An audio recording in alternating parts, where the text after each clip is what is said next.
Good afternoon, everyone. Good afternoon. My favorite saying, this is the day that the Lord has made, and we choose to rejoice and be glad in it. Well, welcome to this particular platform, acknowledged as Project 365. I am Portia Wheatley. I am the founder and the president of a nonprofit organization, acknowledged as Trophy of Life Incorporated, where we had the great pleasure, the distinct honor of rendering hope, encouragement, and inspiration all around the whole wide world. And we're so happy that God allowed us to do that. Let me bring in my co-host. Hello, everyone. My name is Takara Swan. I am so happy to be here today. I'm excited to hear from our guests that we have this afternoon. But before we get started, I just want to remind our viewers to please go to our YouTube page and like, share, and subscribe so that you can be a part of our team and to help bring hope, encouragement, and inspiration to the entire world. To the entire world. It just makes my heart bubble when I say in the entire world, because the world needs hope, encouragement, and inspiration from the youngest to the oldest. And I'm so glad that you, our guests, are here to help us spread the word of hope, encouragement, and inspiration. Well, today we are going to receive a great presentation, message, a word of hope, encouragement, and inspiration from our guest in the person of Kimberly Watson-Gordon. And she is a baker, a woman of color that loves to bake. And she will share the name of her company is Cakes by Kim. Yes. Mm-hmm. Good. And I was going to say, if it wasn't, correct me, because I want the right word to go out. Yes. Yeah, because we're gonna give her some business from Project 365. This is how you support Trophy of Life and Project 365. The guests that we bring on, especially if they are business owners, because they're giving you what got them to this place with hope, what got them to this place with encouragement, what got them to this place of being inspired by others, and now they are inspiring individuals. So we are asking that you support whatever way you can. And not only does she have her business, she's a business owner. I love the fact that she now reached back into the community and she mentors girls. She mentors them to become entrepreneurs. She mentors them to just live their dream. And I'm so interested in how she does that, because we ourselves, we had the opportunity to turn back and pull some of our ladies and our gentlemen out of some of the things that they are experiencing, just to help them and support them and to give them a brighter future. And we're grateful that we are part of that. Well, we're going to release the floor to Miss Kimberly Watson-Gordon. Thank you so much for accepting our invitation. You have the platform. Thank you. Thank you so much for having me on. I appreciate it. Just to give you a little bit about me and how I got started. As a kid, I always loved my dad and my mom were always cooking and baking. My dad did all the baking, my mom did all the cooking, but my dad could bake and cook. So as a kid, that was like very interesting and just interesting to watch and see. And I remember as a kid, I went to my mom. I was in the 3rd grade and I was like, Mom, I really want to learn how to cook. And I just want to do. I don't know. It was just something that intrigued me about cooking. And in the 3rd grade, I was literally cooking, real food, chicken, fried chicken, for any major food that people would eat on a regular Sunday, I was cooking and doing all those things. And then I don't know, I always had this thing about feeling challenged about certain things. And I was like, well, you know what? Watching my dad bake, I was like, I want to learn how to bake. And in our household, everybody loved, like around the holidays, they loved 7-Up cake. Like my dad could bake anything, cookies, cakes. He was known for his rum buns. That was like a big commodity in our household. But it was something about when people had pound cake, it was like, it's a sense of enjoyment. So I was like, Mom, I want to learn. I told my dad, I was like, I wanted to learn how to bake it. And so she was like, my mom was like, follow the recipe. So I was like, okay. And I followed the recipe. And in the, in the 3rd grade, 4th grade, I'm 8 years old. People were like, she's cooking like this and baking like this. And people were really impressed to see me be so young to bake and cook. So for me, I honestly, I think I enjoyed the reaction from people that I was doing a service for them and they were happy about it. So that brought this sense of like, I don't know, this overwhelming feeling of enjoyment. And I was like, I think at an early age, I learned that I love to serve people and get enjoyment out of their happiness, of being happy from whatever I was giving to them. And so as I grew up, I just wanted to learn more things. And, I got a little crazy with it because I would be like, well, if 6 eggs can go in here, what would 8 eggs do? And then what would 9 eggs do? And then I soon learned that baking is a precise science. It is not something that you can go and be like cooking. If you cook fried chicken and say, I'm gonna add a different type of seasoning, you might have a different taste or flavor, but it won't alter the way the chicken comes out. But in baking, if you alter with too many eggs or too much too much of one thing, it can throw the balance of a cake off. So I had to learn very early on that I might not want to experiment in that capacity, and that it's a real serious science. So growing up, I can remember being in making a decision about when you're in the 7th grade, what do you want to go to school? What do you want to do? And for me, it was not easy. I did not know what I wanted to do because I actually felt like I watched my best friend who did hair, and I said, for her, it's simple. She would do hair. For me, I felt like I was forced to figure out something. And the only thing I knew at a young age that I could do was I was able to draw. And my mom was like, you cannot do anything. You're not going to be able to make a living off of drawing. So I was like, okay. And then I was like, well, I'm good with kids. And I was just like, well, I guess that's the direction I'll go in. And so, in high school, they make you take all these different classes and focuses that center around what you're good at. And I just was like, okay, well, I'll stick with working with kids. And then as I, got out of, went into college, I was like, I'm gonna go to school to be a teacher, but I still was kind of unsure. And then I kind of got out of school and I wasn't happy. I was like, this isn't me. I'm not feeling college. I didn't feel a love for anything. And then one of my friends had a job working with kids, and she was like, I'm about to go to school. You want to take the job? I was like, hey, I don't have a job. I might as well. So I realized like I love working with kids. And then it allowed me to discover that, oh, I can draw and I can paint, which led me to, I am able to use my creativity to help others and again, be creative or whatever. And so I was like, okay, this is great. Now at this point, I'm enjoying it. I think at this point, I'm like, I think I know what I want to do. I want to be a teacher. I go to school and I was like, teachers don't make any money. And I was like, I don't want to be confined to a classroom. So I was like, I don't know if that's really what I want to do.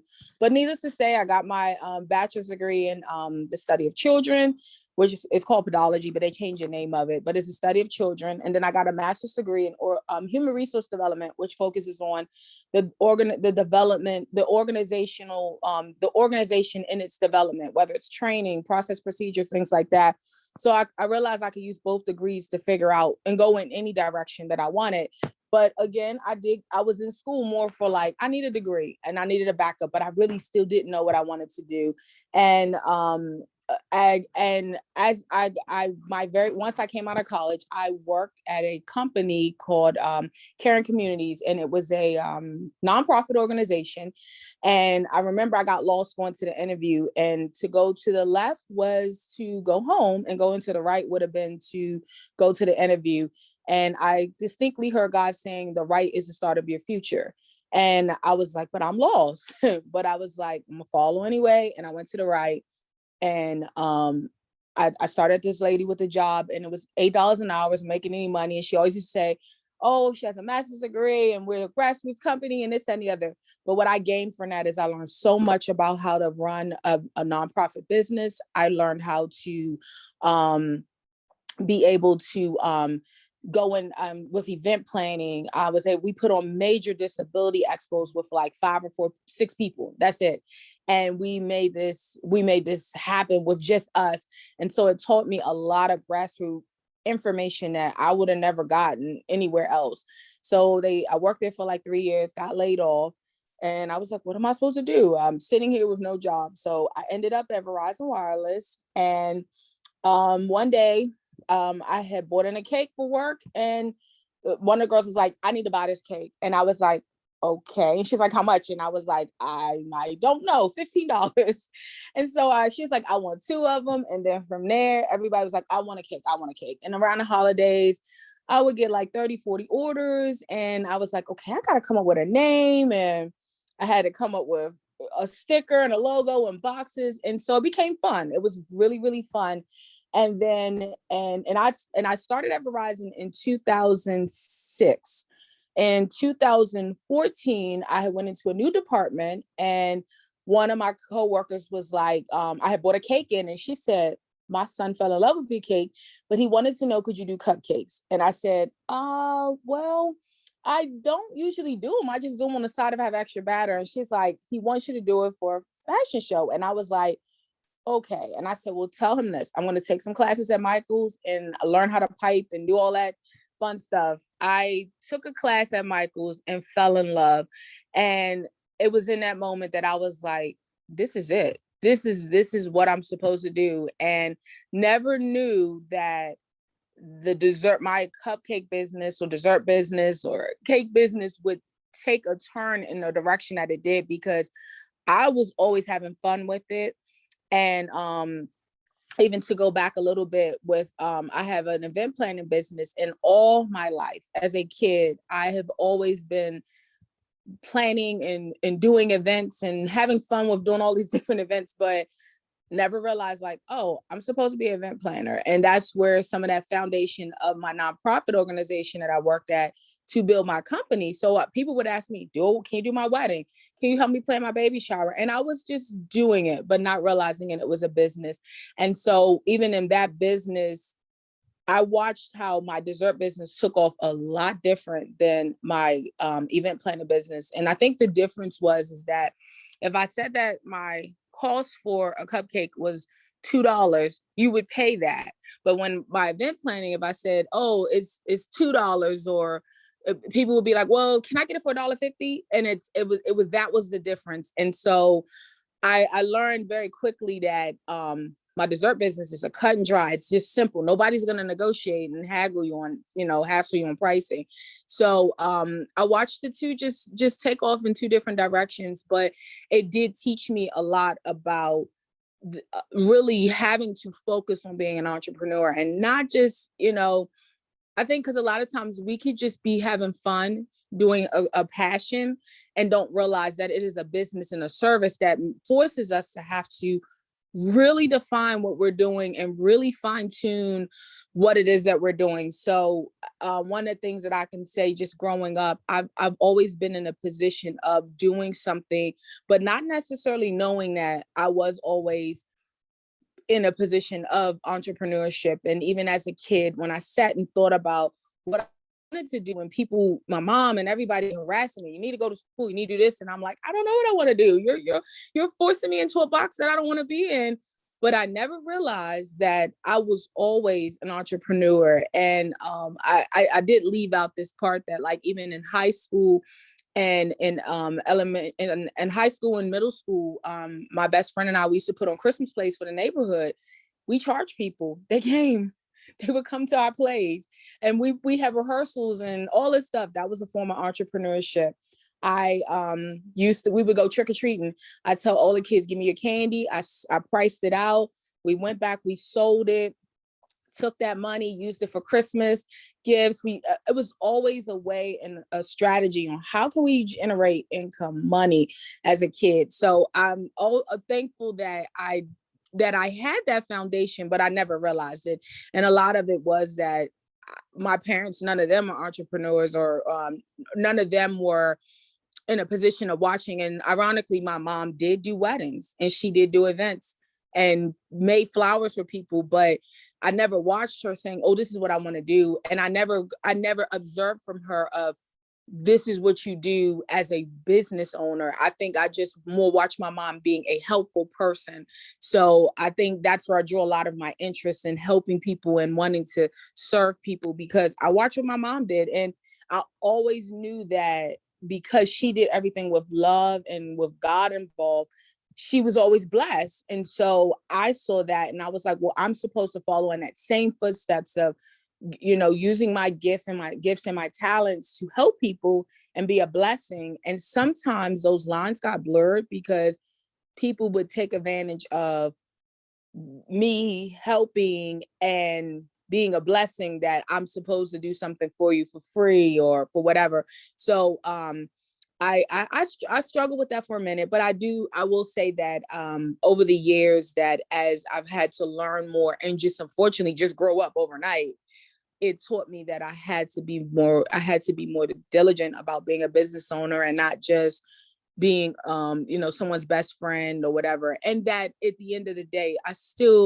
I'm still providing a ministry to people, and I'm still providing a service that helps people regardless of what they want their outcome to be. I'm still doing something that's great. So I just had to learn those, like, the differences between what was like what I saw as, oh no, I gotta help everybody and save the world, and realize that I still have a business to run. Otherwise, Uncle Sam will come and get me for not running it correctly. So, but yes, but I will definitely say that with my business, since 2014 is when I started my Cakes by Kim, and I always have my girlfriend's son, who if he never asked me about making cupcakes, I would have never in a million years thought about doing anything related to this, because I always just did it as a hobby and just more for fun, and never realized that this is actually a business and people were actually calling me and wanting this. And I actually used to say, like,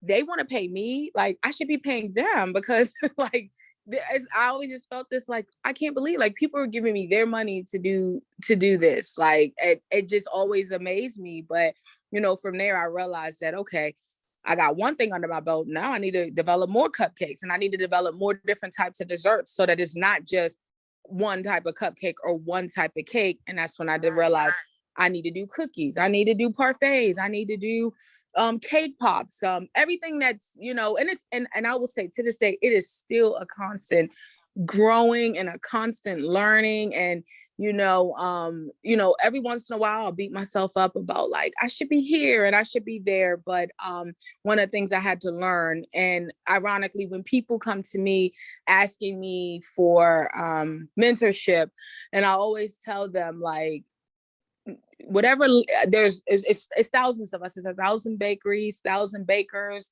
1,000 event planners, but you focus on the lane that you're in. We all have our own lane, and I don't have to focus on your lane, and you don't have to focus on my lane. Focus on the lane that you're in, and because what your gift is authentic to you and no one else, and what God has blessed you with is what it is. And I don't have to compare myself to anybody else. You compare to others in the hopes to, where you can improve or do better, but not in the sense of, well, I should be there and I should be there. And I sometimes beat myself up about that, but I'm slowly learning that I have the lane that I'm in, and I have been tremendously blessed.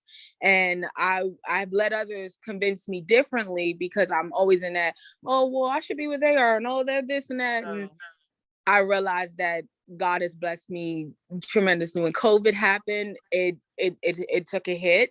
It taught me that I couldn't use my business as a means for paying bills, but as a means for, it was an extra income. And I had to refocus a lot of different things. And and once I used my business as a means for other things and not paying my bills, then the business flowed differently. And even during COVID, I still was doing good. Once they opened from March to May was slow, because of course nobody was really doing anything. But once Mother's Day came, orders were coming in and people were really reaching out, and it really worked in my favor. And then in October, that's when Sam's Club reached out to me, and they wanted to do a article on how small businesses were surviving during COVID. And I was like, oh, this is nice. And I really didn't at the time, didn't think anything of it. I just really just thought like, oh, they just want to write up and see how I'm doing. And I was like, okay, this is nice. And they did the write up, and then they was like, oh, the next week they want to come out and do some pictures and make some desserts and things like that. And I was like, okay. And I was like, this is good. And then she's like, in February, she said, expect that you'll start getting calls from people, and they're going to say they saw you in the article. And I never thought, I'm literally just thinking it was here. I don't know why I knew Sam's was all over, but I just literally thought, oh, people local here, my friends, family would see it. I got calls from all over. The first day it hit, someone inboxed me and was like, is this Kim that's in the Sam's Club article? And I said, wait a minute, it came out? I didn't know. And then from there, I was getting all flooded with inboxes, people wanting to do interviews and people wanting cake orders and wanting me to ship to California and Texas and all these things. And I was like, wow. I was like, it was just amazing. And I was just like, people kept asking me, how did you get picked? And I went back and asked them, and she never came back to tell me how I got picked. So I don't know how I was picked. I don't know. It was just the hand of God that did it. It was just the hand of God. I tell you how I picked it up, but I tell you what's the connection with the mentorship? How do you get So I have 3 businesses. So I have my mentoring program, which is called Sassy Mentoring. And we service, we provide mentorship to girls in the DMV area. Our base school that we work out of every other Saturday is Paul Public Charter School in Washington, D.C. So girls all over can join in on our calls. We actually we just met last Saturday. So that was on financial literacy. And the one that I'm about to do on May 15th is on entrepreneurship, which again, we use those sessions to educate the girls on different things as far as it relates to how you're, just the overall well-being of who you are, and whether it's self-esteem, domestic violence, financial literacy, entrepreneurship. Just so many different things that we focus on different topics that we just want to make sure that we reach back out to the young girls. And we've been in business since 2006. So we've been servicing the DMV area for a very good while. And definitely I always say the main focus, and when we started the business, I wanted Sassy to be a household name, that you rolled the word Sassy off your tongue, like, oh yeah, my child is going to Sassy. Like I wanted, and it literally, now we've had to take baby steps because we still are a small nonprofit organization. But I will say that we have definitely, for where we are, we could be further along, but for where we are and what we do, we have a very good foundation. And we just recently partnered with Bowie State University. They love the fact that because most of my partners, we're all alumni, so they really love that. And we're now partnering with them to help us reach even more girls and even older. So it's definitely been a great journey. And how all of that ties into mentorship is, being as though I have my businesses, which is the event planning, attention to detail, and the Cakes by Kim. I tie all that back into teaching the girls about entrepreneurship, teaching the girls how to like our biggest thing, like even a financial literacy class, is that teaching our generation about something different. Like if we think about everybody who just came into $1,400, what did most people do with that money? Did we save it? Did we go spend it? Did we do what the government wanted us to do? Go out and blow all of it.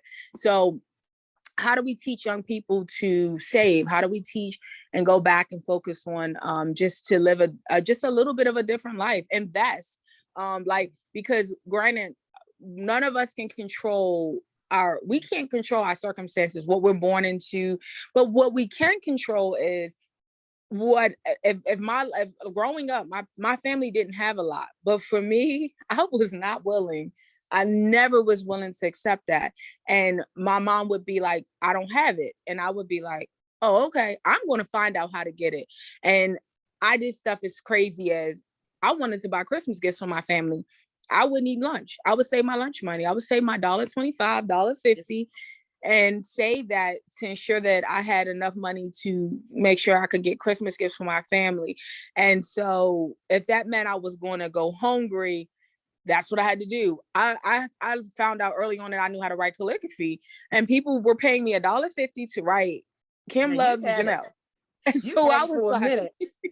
yeah, so I was like, we're gonna do this. So I've always, and I think, but what happens to people who don't know that like, okay, if you feel like, okay, all I make is $5 an hour and I have a child and I can't do anything outside of my circumstances, what do you do? So we're not limited to our circumstances. We just have to figure out, how do we overcome that? And if that means I have to take something that I have as a gift to figure out how to make a second source of income, then that's what we do. And that's really what we're trying to teach young girls, like, not to just be limited to where you are, and to really focus and set your wings high. Because I get it. Getting a job is not always just about your education. There's a lot of times in who you know, getting, opportunities, but a business is about how well you run it.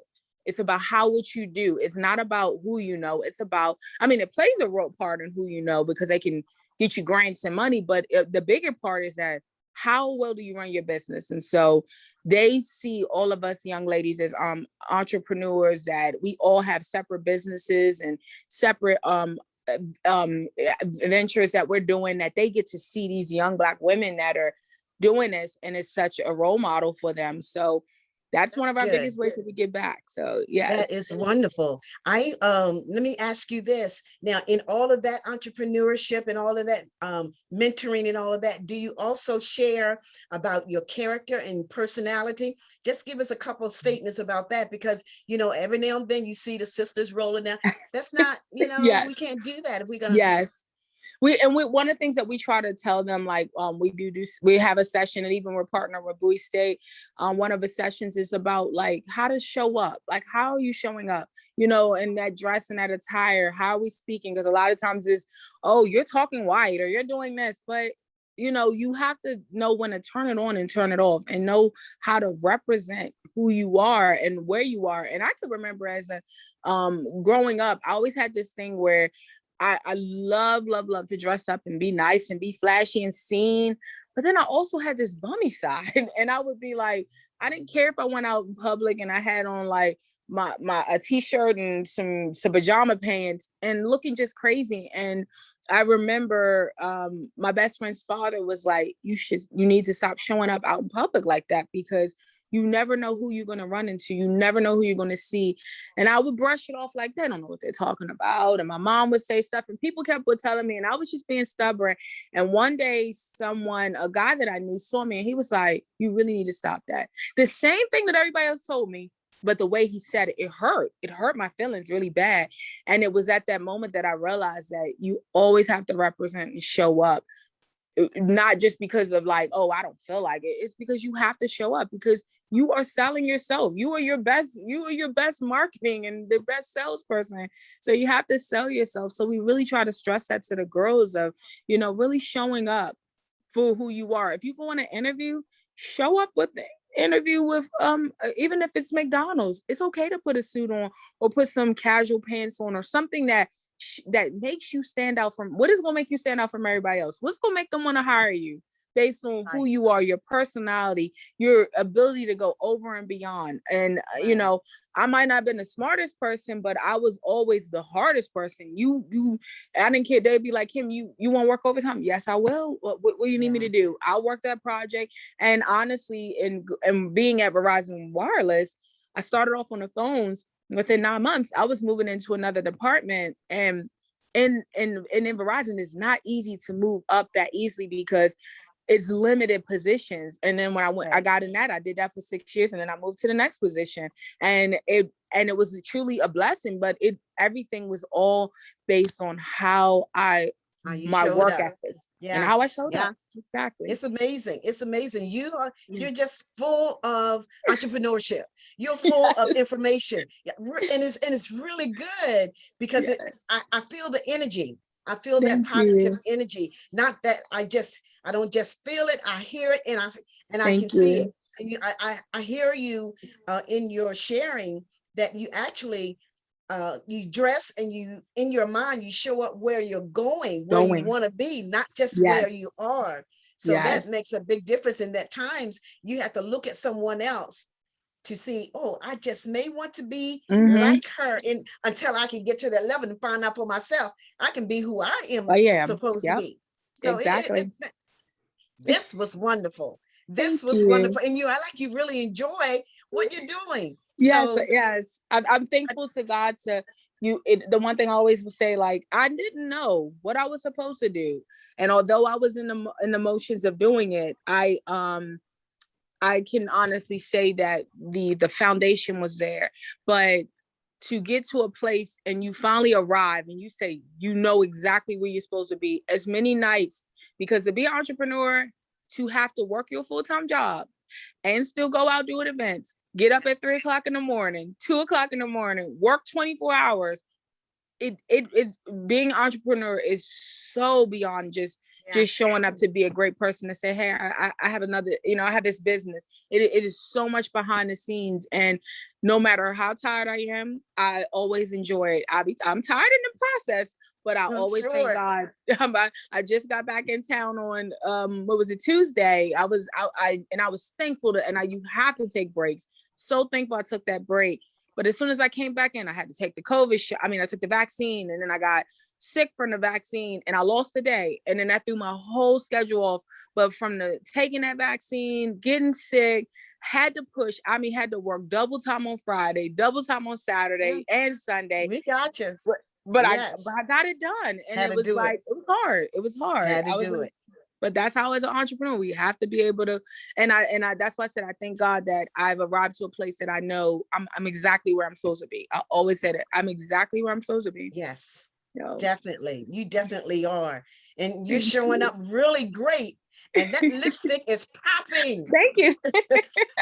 Takira, we have to get our cupcakes. We're definitely going to get our cupcakes. Yes, thank you. Yes, we are. Thank you. Thank you. Yes. So one of the things, I really like this segment because I love entrepreneurship.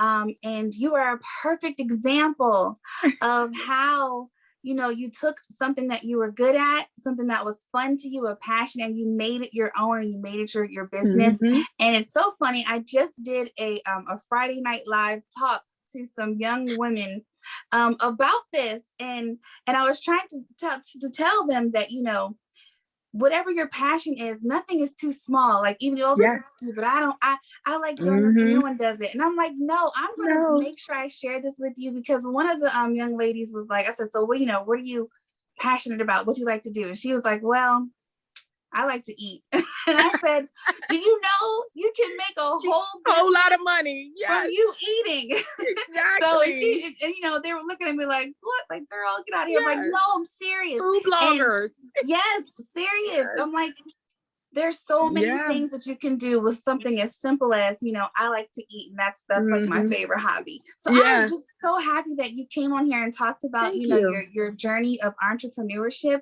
and how you're mentoring other people to, step in that path. And I'm telling you guys, when she talked about, representing your best self, that is so important, because, I've heard some young people say, well, oh, that's fake. I'm not being me. No, you are being who you are. Yeah. But when you represent your best self, and even if you're going to a McDonald's interview, like she said, you put on a suit, that representing your best self puts your foot in the door to wherever you want to go, so that people will give you the time of day and say, let me see what this young lady is about. And then you can be yourself and flourish, and do what you want to do. But representing your best self, guys, puts your foot in the door. And don't think it's a cop out or you're being fake. And no. You're being who you are, and you're giving yourself a chance. So I'm just going to make sure I share this like with everyone and especially my young Awesome. people that, I talk to, because this is such a great segment that we have today. And I just really appreciate you coming on our show. Yes, thank you. Thank you. I appreciate having me. Yes, I appreciate it. I do. Thank Definitely. you. We definitely do appreciate, because on Project 365, we talk about everything, good, bad, indifferent, but it also has to be a message of hope, encouragement, and inspiration. And you have given us a lot of information on today. So let's do a prize. Let's do a prize, Takira. Let's order a dozen of Kimberly's cupcakes, and that will go to the first person that emails me at info@trophyoflife with 5 points that Kimberly made on today. Oh, nice. Email me at info@trophyoflife, info@trophyoflife.org, info@trophyoflife.org. One more time, info@trophyoflife.org. 5 points that Kimberly made on today. Go. Okay. And nice. Kimberly, I will be in touch so that we can make sure that person gets that delivery.